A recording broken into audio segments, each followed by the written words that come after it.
Saya tuh dari agama sebelah. Nah, keturunan papa tuh dari Arab, mama juga Arab campur Jawa. Dari keluarga mama juga kakek saya itu sampai saat ini mungkin pimpinan pondok pesantren di salah satu kota di Jawa Timur gitu. Nah, pada saat itu saya itu tumbuh di lingkungan yang agamanya taat.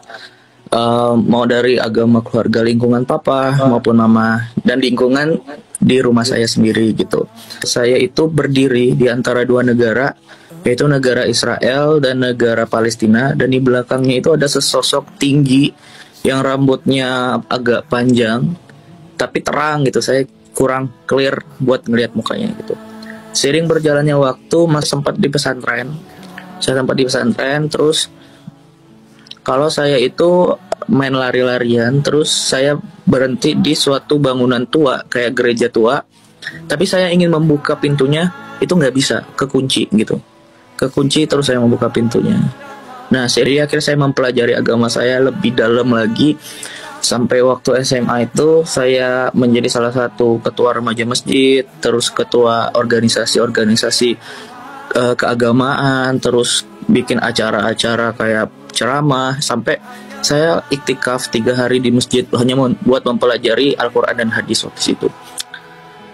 Tapi seiring berjalannya waktu, pada 2019 umur saya 18 tahun, saya kuliah di salah satu universitas di Tangerang. Dan pada saat itu saya ngerasain hampa banget. Karena apa? Karena jujur saya itu dari orang yang mungkin karena mencari kehausan akan kasih sayang ya. Jadi kayak saya sholat 5 waktu, sholat duha, sholat yang ibaratnya tuh sunah-sunahnya saya kerjain, puasa gitu-gitu, dan gak pernah lepas gitu. Tapi seiring berjalannya waktu tuh saya tuh ngelakuinnya tuh kayak hanya praktikal doang gitu loh. Kayak ya udah, ketika saya ngelakuin ini hanya karena kebiasaan, kalau enggak karena saya takut kalau saya nggak ngelakuin ini saya bakal masuk neraka gitu. Nah, jadi pada saat itu saya karena orangnya juga realistis ya, orangnya suka pengetahuan juga. Pada saat itu saya sempat di titik ateis. I don't believe in God, bahwa God tuh exist tuh aku nggak percaya gitu pada saat itu. Nah, seiring berjalannya waktu, literatur saya makin bertambah, saya bacanya makin banyak buku gitu. Akhirnya saya percaya bahwa Tuhan tuh ada, tapi saya nggak percaya sama agama. Saya agnostik. Saya percaya Tuhan tapi tidak percaya konsep agama. Nah, pada saat itulah saya mulai cikal bakal saya mencari Tuhan. Saya mulai mengkritisi semua agama yang ada di Indonesia. Mau itu Hindu, Buddha, Konghucu, terus Kristen, Katolik maupun Protestan, sampai ke Muslim. Dan saya berawal dari Hindu, saya belajar, akhirnya hingga mengkerucut, singkat ceritanya, mengkerucut hingga Muslim dan kekristenan. Kekristenan itu mau Katolik ataupun Protestan ya. Nah, karena saya 18 tahun waktu itu di Muslim, akhirnya saya mencoba untuk mengkritisi kekristenan dulu. Saya serang dulu Alkitabnya, bahwa bagi kami Alkitab itu udah dirubah-rubah. Eksistensi ataupun kredibilitas dari Alkitab itu tuh udah nggak bisa dipegang lagi gitu, karena udah dirubah-rubah segala macam. Jadi ketika saya belajar sejarahnya, saya belajar awal mula ketemunya transkripnya, wah rupanya keaslian dari Alkitab tuh terjaga gitu. Masih Alkitab yang dari perjanjian lama dalam bahasa Ibrani, perjanjian baru dalam bahasa Yunani, itu tuh masih tersimpan dengan aman di Museum Alexandria. Bahkan transkrip Injil Yohanes tuh itu bisa ditemukan sekitar 5.863 kopian transkripnya. Nah, dalam pengujian kredibilitas dari ilmu pengetahuan ya, semakin banyak kopian transkrip yang ditemukan itu semakin membuktikan kebenaran akan tulisan itu gitu. Nah, jadi pas itu saya mulai mencari sejarahnya, terus sejarah pemahamannya, terus kenapa Kristen ada Protestan dan Katolik, muncul tokoh-tokoh seperti Martin Luther, John Calvin dan lain sebagainya. Saya mempelajari semua itu sampai saya baca Alkitab dari Kejadian sampai Wahyu juga gitu. Dari situ akhirnya saya percaya bahwa kekristenan itu kebenaran itu. Jadi saya mulai mengkritisi, karena menurut kami, kepercayaan kami bahwa Al-Quran itu kejaga keasliannya dari dulu sampai sekarang gitu.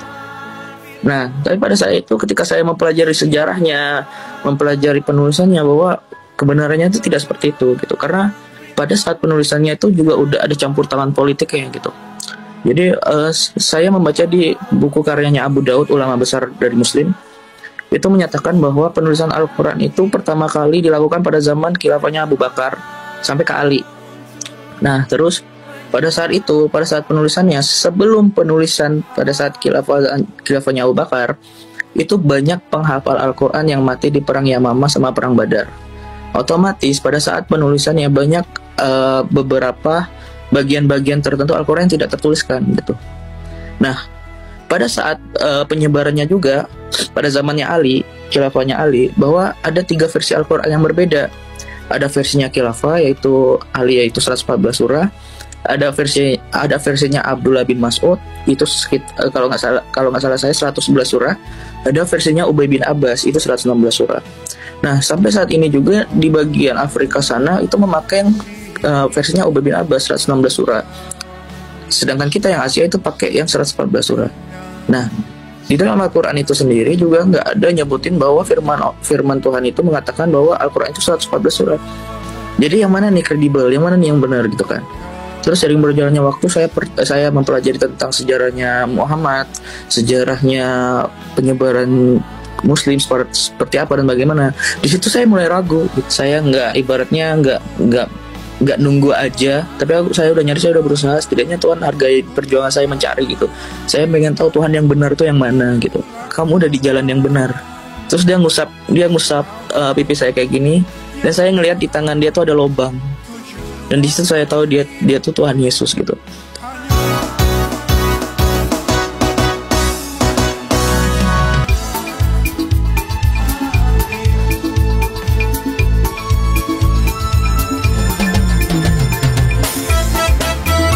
Terima kasih Pak. Shalom semua, puji Tuhan. Tuhan disclaimer dulu bahwa bukan saya yang hebat, tapi Tuhan yang hebat. Tuhan yang pilih saya, sehingga Tuhan mungkin memakai saya untuk menyatakan kemuliaan-Nya kepada kalian semua. Jadi seperti yang udah Bapak sampaikan juga, bahwa memang saya tuh dari agama sebelah. Nah, keturunan papa tuh dari Arab, mama juga Arab campur Jawa. Dari keluarga mama juga kakek saya itu sampai saat ini mungkin pimpinan pondok pesantren di salah satu kota di Jawa Timur gitu.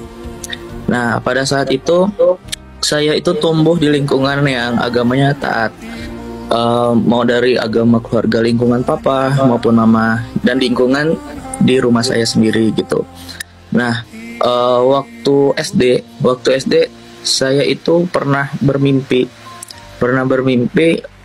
saya itu berdiri di antara 2 negara, yaitu negara Israel dan negara Palestina, dan di belakangnya itu ada sesosok tinggi yang rambutnya agak panjang tapi terang gitu. Saya kurang clear buat ngelihat mukanya gitu. Seiring berjalannya waktu, masuk SMP itu saya sempat di pesantren. Terus pada saat itu saya pernah mimpi kalau saya itu main lari-larian, terus saya berhenti di suatu bangunan tua kayak gereja tua, tapi saya ingin membuka pintunya, itu nggak bisa, kekunci gitu. Terus saya membuka pintunya. Nah, seiring berjalannya waktu, saya itu waktu kecil kurang dapat kasih sayang dari keluarga. Jadi saya mencari kasih sayang saya itu di pertemanan, sampai di agama saya sendiri. Jadi akhirnya saya mempelajari agama saya lebih dalam lagi.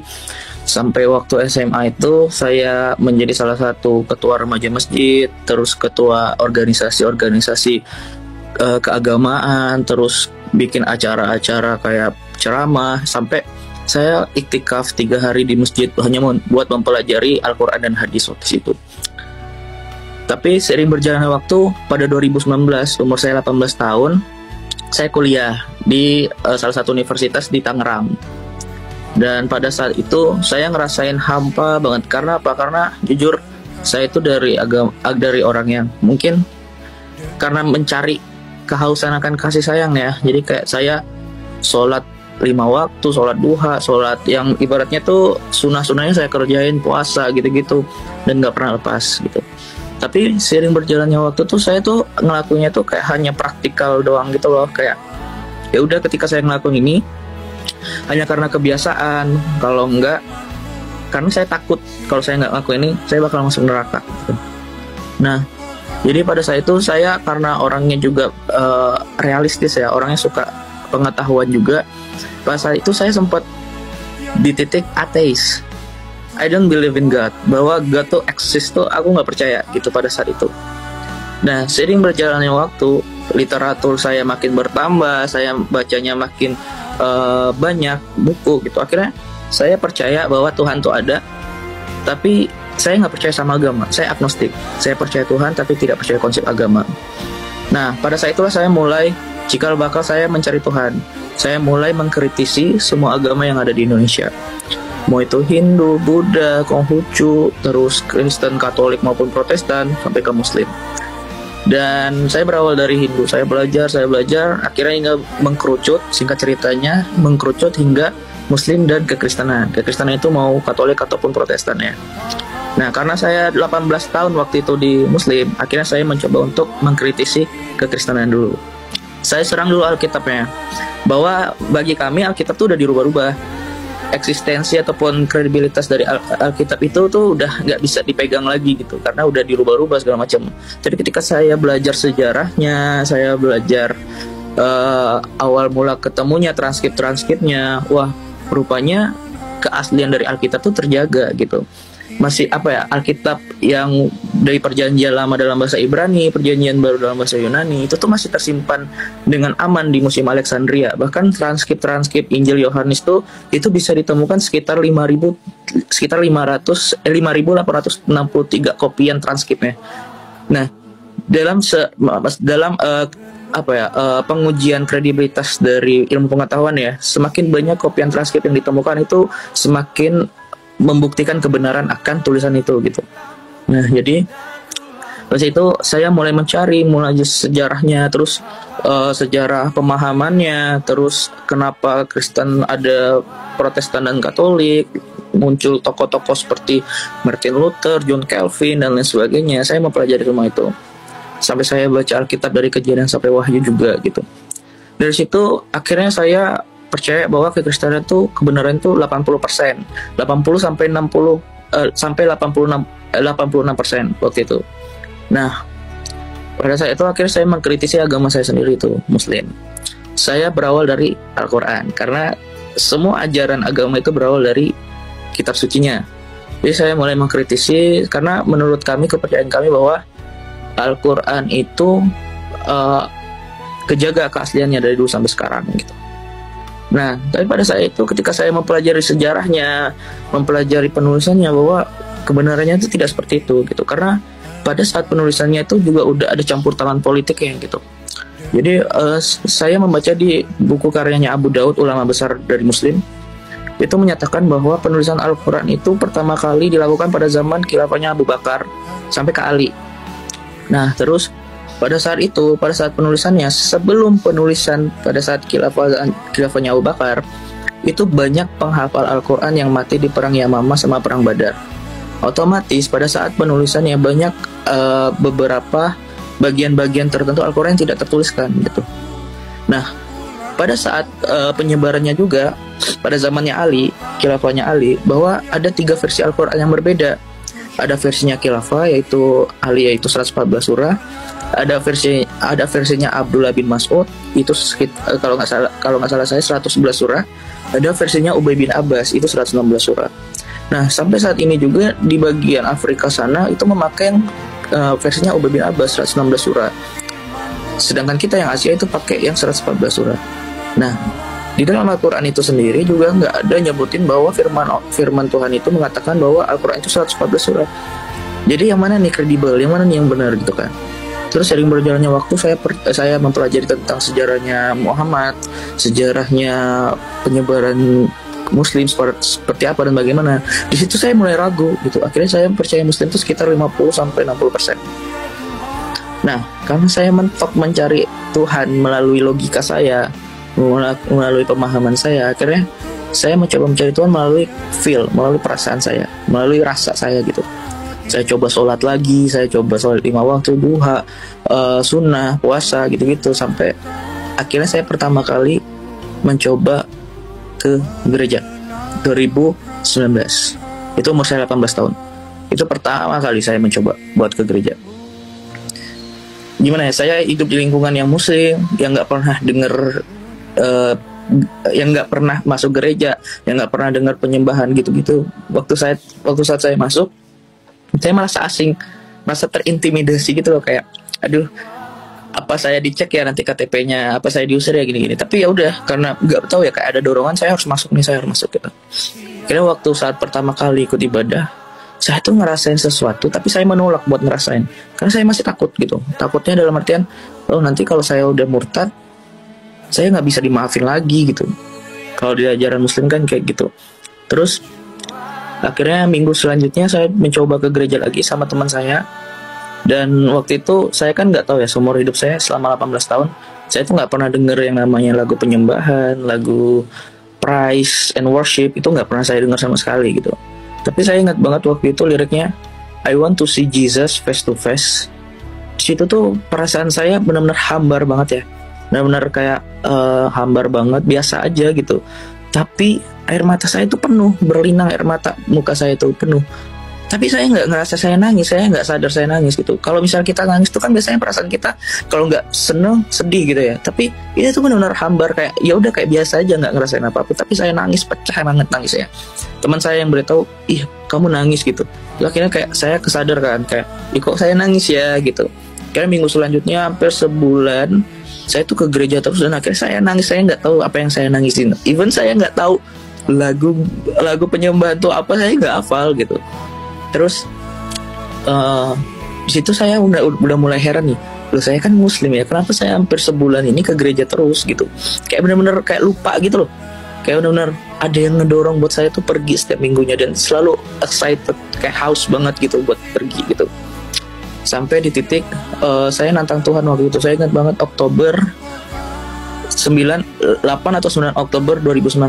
Saya ingat banget waktu itu saya nantang Tuhan waktu itu, Tuhan, kalau memang Tuhan tuh ada, tunjukin. Saya udah nyari, saya nggak pasif, saya nggak ibaratnya nggak nunggu aja. Tapi saya udah nyari, saya udah berusaha. Setidaknya Tuhan hargai perjuangan saya mencari gitu.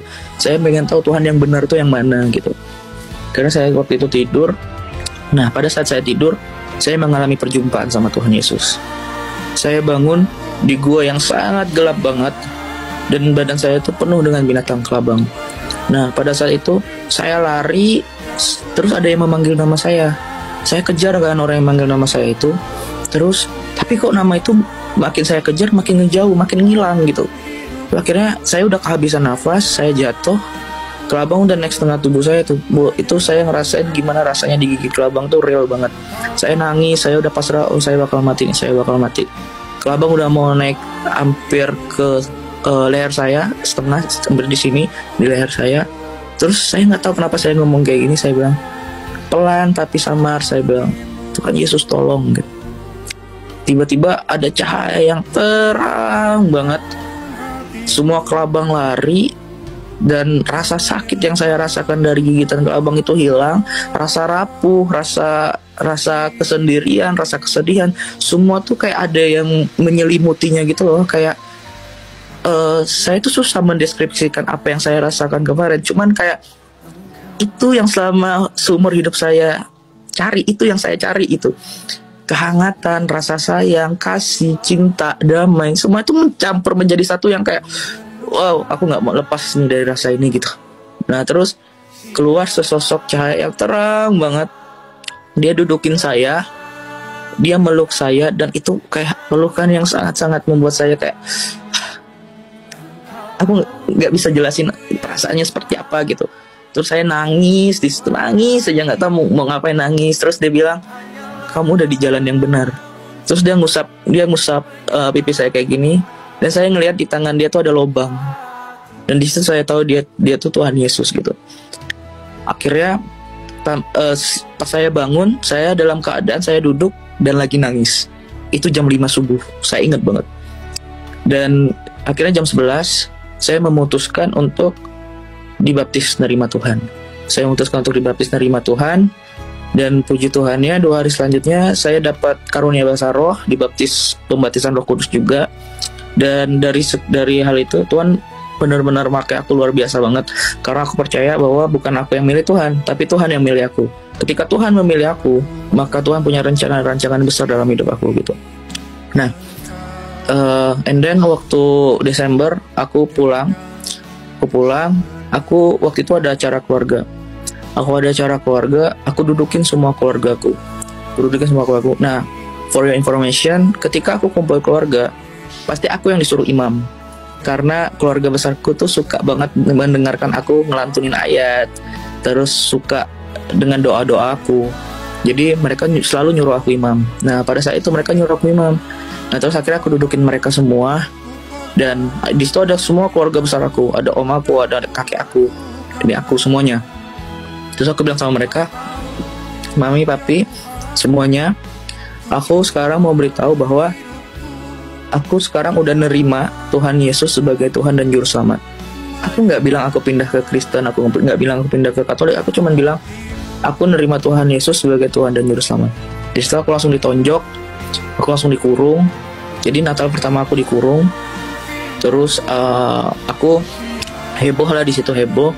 Aku diruqyah, aku dimandi, pokoknya diobatin secara Islam gitulah. Nah terus tapi nggak mempan buat aku gitu. Akhirnya aku sempat diusir, aku sempat ya pokoknya dicemooh lah sama teman-teman, dijauhin. Sempat ada teman aku mau jadiin aku sate. Aku pernah diteror, dilempar. Bahkan ya singkat ceritanya ya, aku hidup dari rumah ke rumah. Aku kadang nggak makan 2 hari segala macam. Memang benar-benar harga yang aku bayar banget gitu. Dan aku juga pernah dilaporin polisi. Pokoknya singkat ceritanya gitulah. Dan aku pernah mau dibunuh juga sama keluargaku, sama orang tua aku sendiri juga aku pernah mau dibunuh. Dari 2019 sampai 2021 tuh. Itu 2 tahun aku benar-benar berjalan bersama Tuhan banget. Aku pernah bilang sama mereka kayak gini, mau sehebat apapun mereka nakutin aku, intimidasi aku, bahkan mereka mau bunuh aku sekalipun, aku tidak akan pernah mau ninggalin Tuhan Yesus. Karena ketika aku menghadapi itu semua, Tuhan Yesus selalu merema di dalam hati aku, di dalam telinga aku, di dalam pemikiran aku. I have decided to follow Jesus, not running back. Jadi aku gak bakal mundur. Karena Tuhan itu, aku udah memutuskan untuk mengikut Tuhan, memikul salib, harus ada harga yang aku bayar, aku gak akan pernah mau mundur. Karena kadang tuh ada teman aku bilang, kenapa sih kamu mau merelakan semua yang udah ada di dalam kehidupan kamu? Mau itu kecukupan secara ekonomi, finansial, sampai sekarang kamu gak punya apa-apa, kamu makan pun susah gitu-gitu. Terus aku bilang sama mereka, kalau kamu ngerasain hal yang aku rasain sekarang, mungkin kamu juga gak akan mau kehilangan hal ini, aku bilang kayak gitu. Terus akhirnya saya melewati banyak hal, dan puji Tuhannya juga Tuhan pakai aku luar biasa banget. Jadi selama perjalanan dari 2019 sampai 2021 itu ada sekitar 6 ustadz kali ya yang mencoba untuk berdebat sama saya. Tapi ya balik lagi, puji Tuhannya aku yang ibaratnya baru mengenal Tuhan Yesus, baru bertobat, tapi Tuhan bisa benar-benar mengurapi diri aku, mengurapi lidah aku untuk menjawab semua pertanyaan mereka. Memang Roh Kudus yang berbicara sama mereka. Karena aku percaya bahwa ketika kita mencari kerajaan Allah dan kebenarannya, maka akan ditambahkan kepada kita pengetahuan apapun itu.